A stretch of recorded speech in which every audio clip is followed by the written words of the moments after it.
বন্ধুরা, পুজো মানেই কি শুধু কলকাতা? একদমই নয়।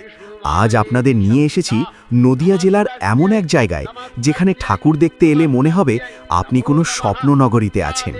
হ্যাঁ, আমি কথা বলছি বাদকুল্লা নিয়ে।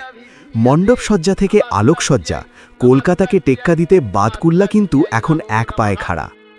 বাদকুল্লার পুজোর বৈশিষ্ট্য কি জানেন? এখানকার থিম। প্রতি বছর এখানে এমন সব ঐতিহাসিক স্থাপত্য বা কাল্পনিক মণ্ডপ তৈরি হয় যে আপনার চোখ ধাঁধিয়ে যাবে। কোথাও দেখবেন আস্ত একটা রাজপ্রাসাদ দাঁড়িয়ে আছে, আবার কোথাও গ্রামীণ বাংলার নিখুঁত কারুকার্য। চন্দননগরের সাথে পাল্লা দেওয়া আলোকসজ্জা বাদকুল্লার রাস্তার চেহারা বদলে দেয়।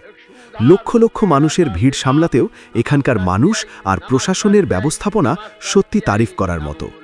কলকাতা থেকে শিয়ালদহ রানাঘাট লোকালে চেপে খুব সহজেই পৌঁছে যাওয়া যায় বাদকুল্লায়। এখানকার প্রত্যেকটা প্যান্ডেল হাঁটা পথেই ঘুরে দেখা যায়। আর রাস্তার ধারে ওই স্ট্রিট ফুড, উফ, সে এক আলাদা তৃপ্তি। যারা এখনও বাদকুল্লার পুজো দেখেননি তারা এবারের লিস্টে এটা অবশ্যই রাখুন।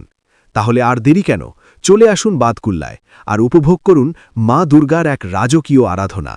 ভিডিওটা ভালো লাগলে লাইক করুন আর বন্ধুদের সাথে শেয়ার করে জানিয়ে দিন যে এবার পুজোয় আপনাদের গন্তব্য কোথায়। সবাইকে শারদীয়ার প্রীতি ও শুভেচ্ছা।